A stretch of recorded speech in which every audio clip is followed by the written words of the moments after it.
make a video on what I like about the conjugate method and how I use it. And let me say right off the bat, the main thing I really love about the conjugate method is you're able to train both size and strength simultaneously year round. So the word conjugate means join together. And so when you do conjugate training, generally you're joining together two different types of training. And so you can join together training for both strength and training for hypertrophy together simultaneously year round. So I competed in the ADFPA, the American Drug Free Powerlifting Association, from 1988 to 1991, and I competed a year before that as a teenager, but not in the ADFPA. And so back in those days, we would basically use linear progression. We do like several weeks of eights, several weeks of fives, several weeks of threes, and then you peak for the meet. And the higher your reps were, the more volume you were doing.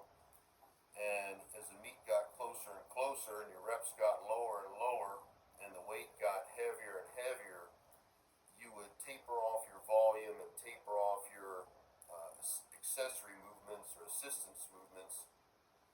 And so, you know, when you're doing your eights and you're doing all your assistance work and your hypertrophy work, you know, your hypertrophy level's good. But then by the time you get to the meet and you're peaking, you've already lost some of your hypertrophy. And so what I really love about the conjugate method is you're able to train for both size and strength simultaneously year round. So you keep your strength, keep your peak strength, keep your hypertrophy strength, and keep your hypertrophy muscle year round all the time without losing one or the other. So that's the main thing I like. Now I can remember back in around 1990, we didn't have social media. All we had was Powerlifting USA. And I can remember Louis Simmons' articles coming up in Powerlifting USA. They started to run them, and of course I was very interested. I always consider myself to be very studious. I got a degree in exercise physiology, and I would read everything that I could, find to read back in those days, which really wasn't a whole lot, or I didn't know where to look. But it all seemed seemed very complicated to me and very unpractical.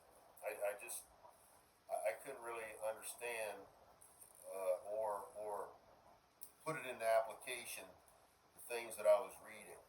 So I think a lot of people, when they hear about Louis Simmons and West Side, I think there's two things that are false that they have an idea about. I think it's false that Louis Simmons didn't know anything about training raw.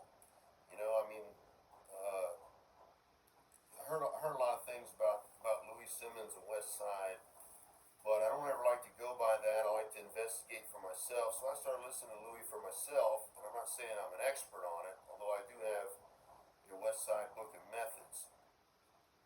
But I remember Louis Simmons as a lifter and just seeing his name around, and he competed in the 60s and in the 70s. So he competed through the raw era where gear was developing. He competed in the single ply era, the knee wrap era, the same as I did, and then later on in the multi ply. And those guys did most of their training raw. And whenever Louis talks, he always makes distinctions between, numbers that people hit raw and how they hit it. So he's very aware of that.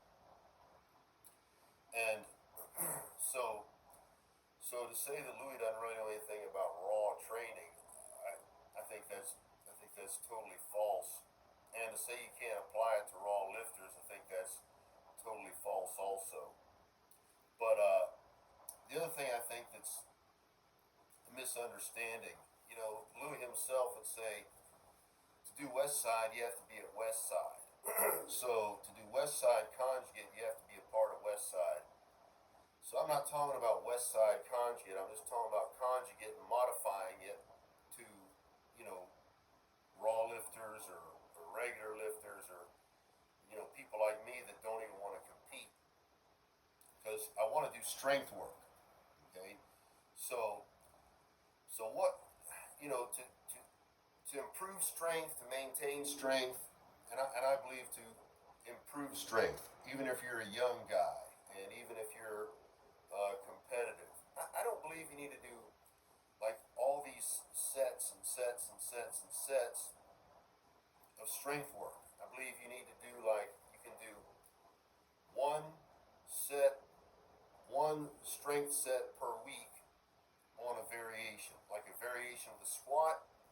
You do a heavy single, heavy double, heavy triple once a week. On the bench, heavy single, heavy double, heavy triple. On a variation of the bench once a week. On the deadlift, heavy single, heavy double, heavy triple once a week on a variation of the deadlift. And after that, everything else is hypertrophy work.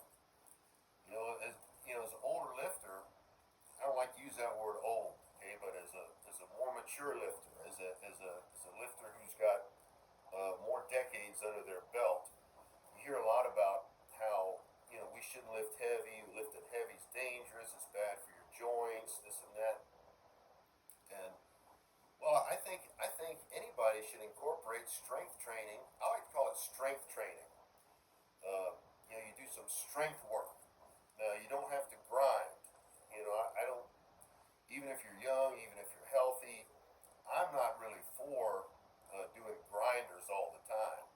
I think your strength work should be smooth and snappy, controlled, good form, and so you go up, you hit a nice, smooth, snappy, controlled single, double, triple, and you drop down, and with a weight you can do a couple sets of 10, a couple sets of 8. I like to do my back off work with sets with pauses, so I don't, sometimes I don't do 10s on my squats. I like to do 7s, 8s on the bench. I like to do 10s on my back off work. And so, one of the weaknesses in our training back in the day, in the 80s, I know a lot of people still train this way, where you do, phases, like you do a hypertrophy phase, you do a strength phase, you do a peaking phase, you do sets of 8 for a couple weeks, sets of 5, sets of 3s, and then a couple singles or a double, whatever, before the meet to peak. And so, by the time you get into peaking, your hypertrophy is detrained, and when you're in your hypertrophy phase, your peak is detrained. So, but when I was in high school, when I started training in 1982 to gain weight for football. I didn't train lower body, but I did a lot. I did a lot of upper body, and I did a lot of volume, and I did a lot of sets. I trained like the bodybuilders in the magazine, or at least what I read about them, or what I understood. And so I built a lot of muscle, naturally, still totally 100% drug free. So I built a lot of muscle naturally before I graduated high school. I did a very smooth, controlled, touch and go 400-pound bench press. So I built a lot of muscle, built a good physique. And, I maintained that in powerlifting, but I wouldn't say I really improved on it. In other words, my emphasis on hypertrophy training was not what it should have been. It dropped off. I got in the habit. I think a lot of guys who wrote those articles were peaking, doing a cycle of 8s, a cycle of 5s, cycle of 3s, and then peak for the meet. All those guys are on drugs, and training cycle would coincide with their drug cycle.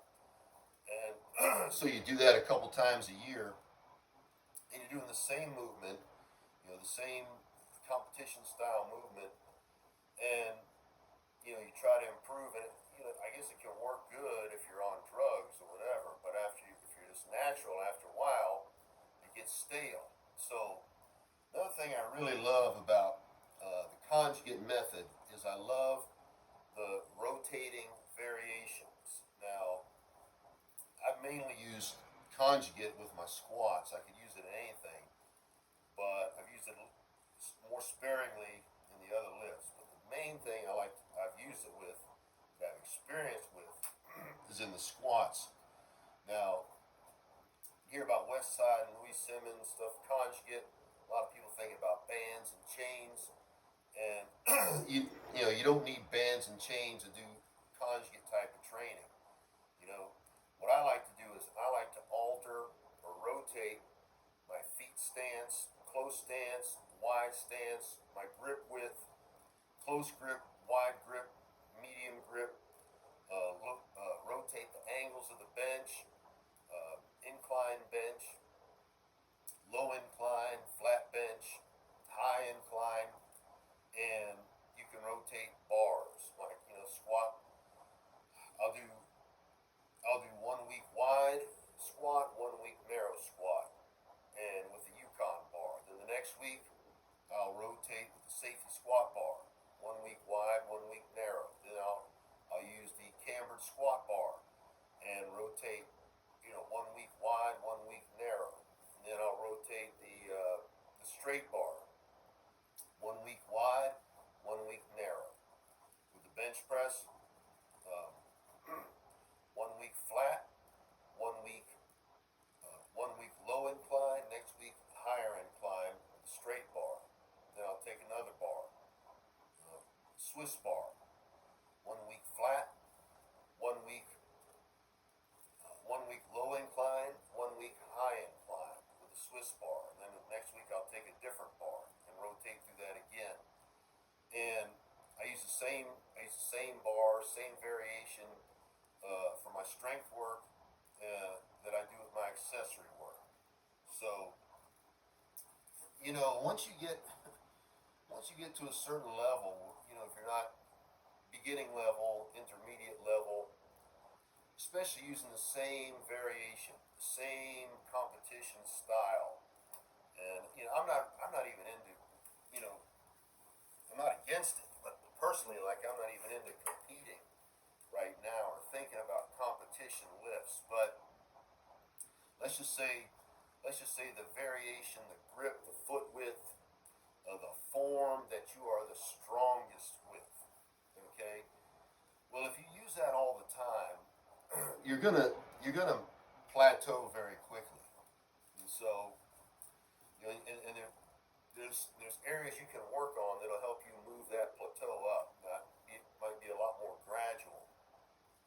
But just going through that same variation all the time, week after week after week after week, you're not improving your weak areas on that lift. Now I know accessory work is designed to improve weak areas and weak spots, and but you also want to work on it in that particular lift where you're doing in a squat form.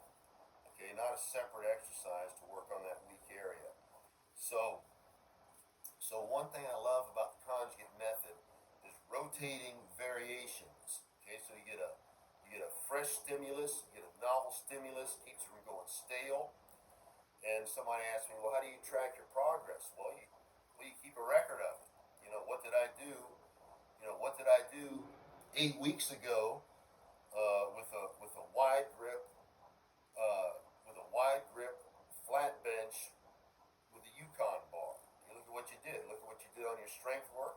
Look at what you did on your hypertrophy work. And so you try to improve a little bit on that. Improve a little bit on the strength work and improve a little bit on the hypertrophy work if you can. Increase it a little bit, add a little bit. So you're not trying to add to the same movement the same variation every week. You're adding a little bit like every 8 weeks or every 9 weeks. So, once you get to a more advanced state, uh, your progression is going to be a lot slower.